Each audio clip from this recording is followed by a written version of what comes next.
대장전 성공 전략입니다. IBK 투자증권 함정남 차장님 자리하셨습니다. 차장님 어서 오세요. 안녕하세요. 네, 안녕하십니까. 삼성전자의 자사주 매입 소각 이슈 있었고 이틀의 급등 이후 어제는 좀 진정되는 분위기, 거기에 러시아의 핵 관련 소식이 전달돼서 조금 어지러웠다가 또 밤사이에 그게 좀 진정되기도 했습니다. 엔비디아 실적도 앞두고 있고요. 왜 이렇게 매일 살필 게 이렇게 많을까요? 시장이 그래서 그런가 어수선합니다. 특히 우리 증시가 어수선했었죠. 이제 좀 정상을 찾아가려고 하는 어수선한 것을 정리하려고 하는 느낌은 좀 나고 네. 있습니다. 어젯밤에 러시아 관련된 뉴스가 보고되면서 아이쿠야 좀 걱정도 됐지만 미국 시장을 보니 뭐 그냥 네. 좀 막판 힘겨루기 정도의 발언으로서만 시장은 해결하면서 녹여내고 있는 것 같습니다.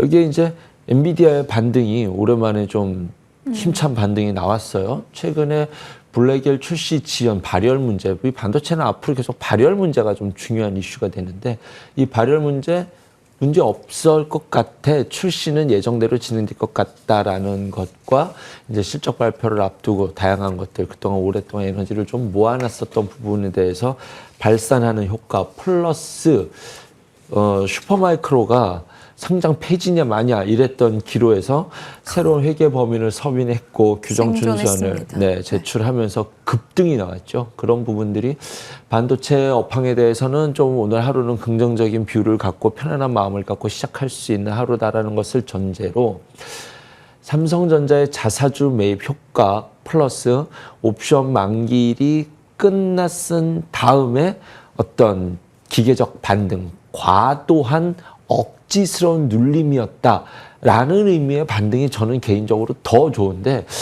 뭐 자사주 매입도 호재다 보니 이제 조금 너무 탄력적으로 반등 첫 번째 매수 시그널이 거의 임박한 것 같은데라는 것이 제가 그날 말씀드렸던 내용이었는데 뭐 어쨌든 응축돼 있던 분노의 반등이 좀 나온 것 같습니다. 오늘 시장 분위기에 대해서는 아직까지는 외국인이 매수의 연속성이 없다라는 지금까지 꾹꾹꾹 눌렸는데 작은 매수에 급반등 주는 것이 외국인 입장에서는 매도의 주체권을 갖고 있었던 자로서는 썩 내키는 상황은 아닐 듯 하다라는 부분과 미국 시장에서의 반도체가 좋았다라는 것이 오늘도 다양한 해석 속에서 하이닉스가 좋네, 삼성전자가 좋네, 반도체는 뭐가 좋네 하면서 하지만 오늘은 그동안 계속적으로 눌려 있었기 때문에 그 부분들에 대해서 좀 소부장 쪽으로는 조금 한숨을 쉴 수 있는 이러한 좀 시그널이 뜨지 않을까라는 내심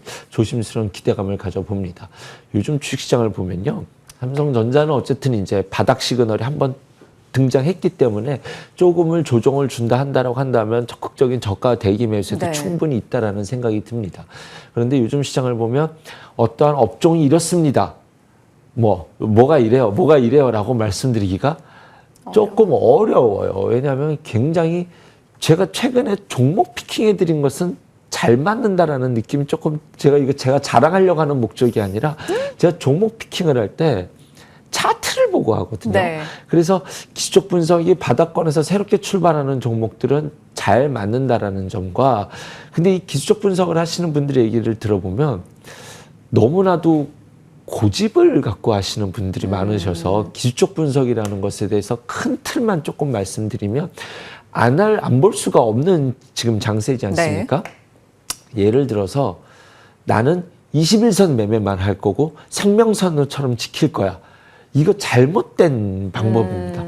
어떤 종목은 21선 매매를 해야 되고 매수할 때는 21선을 매수를 보고 했다면 틀림없이 21선의 손절 라인을 21선으로 잡아야 되는 건 맞습니다만 추세가 우상향으로 간다면 이익 실현은 그 다음 11선 지지를 확인하고 5일선에서 꺾일 때 매도를 해야지. 이게 21선 떨어질 때까지 기다리면 안 되지 않습니까? 종목별로 다 다르다는 거죠. 그렇습니다. 네. 그리고 21선으로 매매를 하실 거라고 한다면 추세가 우상향이라는 것을 전제로 매매를 하셔야지 횡보를 하고 있는데 21선 매매를 하시는 분들이 있으세요. 그러면 하루 종일 샀다 팔았다 하다가 계좌가 30%씩 날아가게 되거든요. 그래서 기술적 분석이라는 것은 기준선 매매를 하신다라고 하는 것도 저는 말이 안 된다라고 보는데 종목별로 어떤 종목은 11선을 봐야 되는 위치에 있는 종목들이 있고 어떤 종목은 21선. 기준선이라는 것은 나의 기준선인 거지 종목의 기준선이 될 수 없다라는 것을 염두에 두셔서 기술적 분석에 대해서 한마디를 요약하면 나는 이것만 할 거야다가 몇 번 실패하면 에휴 이 기술적 분석도 다 필요 없는 거네. 이렇게 적응해 버리시니 좀 안타까운 일들이 많습니다. 그래서 지금은 바닥권에서 출발하는 종목들을 보면 전통적 기술적 플레이어들이 대응하기 쉬운 종목들이 바닥에서 많이 뜬다라는 것과 기술적 분석은 나를 찾아가는 것이지 정답을 찾아가는 것이 아니다라는 것을 염두에 두고 시야를 넓히시면 지금 업황이 지금 이쪽이 이런데 지금 이런데라고 전략을 짜면은 뭐는 맞고 뭐는 안 맞거든요. 종목 장세이기 때문에. 그래서 그런 기술적 분석에 대한 비중을 좀 많이 갖고 있는 분들이시라고 한다면 좀 유연한 마인드로 좀 시야를 넓히는 전략을 짜셔야 된다는 것을 지금 시장은 어떤 사람은 안 나쁘고 어떤 사람은 너무 힘들다라고 하는 이 편차가 너무 커서 좀 이러한 트레이딩에 대한 유연성을 갖고 내가 어떤 트레이던지를 찾아가야 된다라는 것과 이것만큼은 지킨다. 손절 라인에서는 지키는 것은 중요하다고 생각을 합니다. 하지만 수익 라인에 들어간다고 한다면 유연성 있는 다양한 지표들을 보면서 좀 이익 시장 구조도 가져가 보셔야 되지 않을까 생각해 봅니다. 어렵습니다. 시장 자체가요. 어떤 종목은 뭐 숫자로 가고 어떤 종목은 수급으로 가고 센티로 가고 스토리로 가고 제각각인 가운데 그 가운데서 나만의 기준을 좀 잡아 나가야 되는데 유연하기까지 해야 돼서 참 네. 종목의 대응이 어려워요. 한 섹터 내에서도 말씀 주신 대로 종목이 갖고 있는 분위기나 성격에 따라서 너무나 차별화된 흐름이 나오고 있어요. 맞습니다. 그 대표적인 섹터가 최근엔 바이오 같거든요. 그렇죠. 바이오 상반기부터 그렇죠. 이제 바이오에 대한 특집 해주시고 바이오 정말 좋았는데 지난 시간부터 약간 바이오 조금 조심해야 되는 부분들에 대해서 언급해 주시기 시작했습니다. 그리고 최근 3거래일 분위기 안 좋았어요. 근데 네. 알테오젠이 밤에 또 뭐 괴호재가 들려왔고 그렇죠. 이거 어떡할까요? 일단은 알테오젠이 불편한 자리 그 74만 원인가요? 리포트를 보고 아이쿠야 이런 게 나오면 안 되는데 라고 생각을 했었는데 그 리포트가 잘못됐다는 내용이 아닙니다. 저는 어쨌든 깨고 내려갔다라는 것은 인정을 해야 될 것 같습니다. 밤사이 아주 중요한 호재가 나왔거든요. 그런데 지금 매크로적인 시황은 결론부터 말씀드리면 솔직히 잘 모르겠습니다. 그런데 알테오젠 뉴스가 안 나왔다면 자연스러운 반등이 조금 오히려 이 반등을 기다려야 될 만한 조정까지 왔다라는 것이 제 생각이었는데 정말요? 이 알테오젠 때문에 떠서 시작했다가 밀려버리면 투심이 더 악화될 수도 있는 상황이 됐잖아요. 정말로 간절히 바라는 건 알테오젠은 40만 원이라는 자리가 굉장히 중요합니다. 그런 만큼 40만 원이 온다면 일단은 한번 차익 실현을 하려고 하고 싶은 그런 욕구도 있을 만한 자리인데 지금 자연 반등이 아니라 뉴스 플로우에 따른 상황이 돼버려가지고 굉장히 상황이 복잡해졌습니다. 그래서 지금은 일단은 모든 가능성을 열어둔 채 일단은 금리 인하에 대한 기본 베이스가 금리 인하였는데 이것에 대한 속도가 지금 12월도 반반이지 않습니까? 여기에 트럼프가 약가 인하 정책이라는 것들이 좀 불편해졌다라는 점. 오늘 또 하나는 반도체와 이렇게 시속 게임을 했었거든요. 그런데 오늘은 반도체의 날이 된다라고 한다면 오늘까지도 조금은 불편할 수 있겠다. 여기에서 이제 알테오젠이 어떠한 역할을 해줄지라는 기대감과 두 번째는 최근에 코스닥 시정 잔고가 많이 줄었어요. 많이 줄었습니다. 그렇다라고 한다면 반도체 줄었을 때도 이 정도는 안 줄었는데 최근에는 급격하게 줄었거든요. 그렇게 줄었다라는 것을 본다면 그 부분은 딱 바이오가 하락과 맞물린다는 점에서 신용 물량은 어느 정도 불편했었던 물량은 어느 정도 나왔다라는 생각이 듭니다. 그런 점에서 본다라고 한다면 좀 알테오젠 뉴스 전에는 먼저 맞은 종목을 좀 관심을 갖고 보자. 왜냐하면 저는 좀 조정폭이 깊은 종목들도 눈에 보이고 신용이 줄었다라고 한다면 역으로 이럴 때 좀 낙폭과대 종목에 대한 기술적 트레이딩이 가능하지 않을까라고 생각되는 종목이 삼성 바이오로직스로 보고 있습니다. 어쨌든 이것은 뭐 악재 시장이 악재라고 하지만 중국이 악화되는 부분에 대해서 실질적으로 수혜를 볼 수 있는 부분은 여전하기 때문에 이 시나리오 트레이딩 관점에서 보였을 때 나만의 매력은 먼저 맞았다라는 논리로서 접근할 수 있는 종목이 되지 않을까라는 생각이 들고요. 삼성 바이오로직스, 바이넥스, 프레스티지 바이오가 맞을 매를 맞아 보인다. 그다음에 지금 인공지능제가 관련돼서 소프트웨어 쪽으로 간다라고 하면서 한컴, 그다음에 뭐 이스트소프트 이런 종목들을 소개해드렸었는데 바이오도 여기에 있다라고 해서 신테카 바이오 말씀드렸잖아요. 그다음에 루닛도 이것과 관련돼서 뉴스가 나면서 그래서 이쪽과 관련된 이제 바이오과 관련돼서 종목이 확산되고 있는 시점입니다. 신테카 바이오는 이제 시작한 캔들이라고 저는 보고 있고요. 이것과 관련돼서 좀 눈높이를 넓혀보자라고 한다면 파로스아이 바이오가 늘 함께 움직였었던 동반했었던 종목이었고요. 새롭게 눈에 띄고 있는 종목이 시어스 테크놀로지라는 종목인데 아직은이라는 기술적 분석으로서는 아직은이라는 느낌은 있습니다만 뭐 생체 신호 분석, 인공지능 알고리즘과 웨어러블 의료기기 플랫폼 기술을 갖고 있다.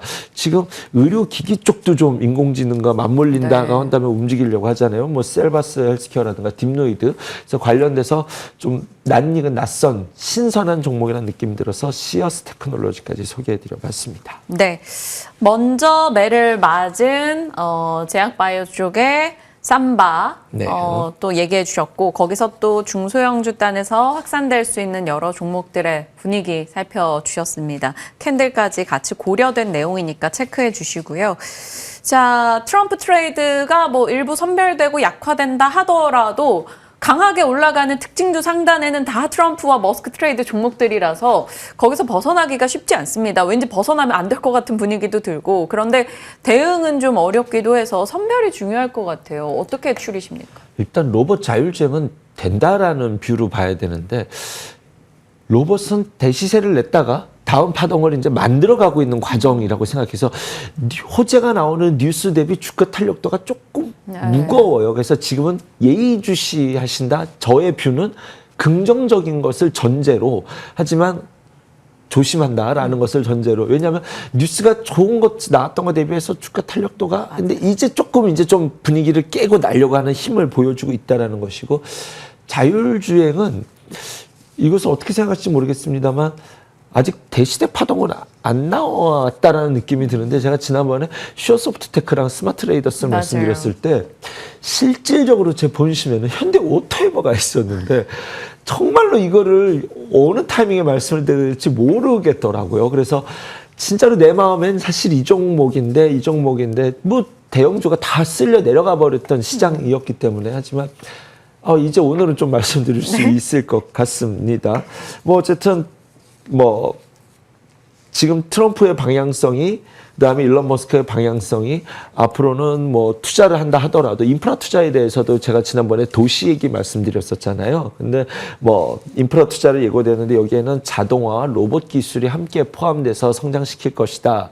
라고 이야기를 했었으니 이것과 관련된 로봇과 관련된 호재들은 지속적으로 좀 나올 수 있을 것이다라는 생각이 들고 지난번에 예전에 자동차가 실적은 다 내고 있지만 성장성은 전기차 배터리 2차 전지에 다 내주었었던 형국이었다라고 한다면 이번에는 자동차에서 성장성이 자율주행에 대한 성장성에 대한 밸류를 줄 수 있는 그런 정황적 상황이 다 만들어졌기 때문에 지금 자막에도 나오고 있는 종목들이 한번 볼 수 있었다라는 종목들인데 아직은이라는 느낌이었는데 이제는이라는 것으로 바뀌었거든요. 상황이 주가의 흐름 자체가. 그래서 대장은 퓨런티어는 이제 별도의 종목으로 가고 있었지만 이제는 자율주행 안에서 스펙트럼이 확 넓어지고 있다. 그렇다라고 한다면 인프라 투자 그다음에 우주항공주들 갈렸고 자율주행이 움직였다라고 한다면 또 눈여겨볼 종목은 5G 또 저는 여전히 ING다라고 봅니다. 네. 인프라 투자, 뭐 자율주행, 그다음에 우주항공 관련된 키워드로서 본다라고 했었을 때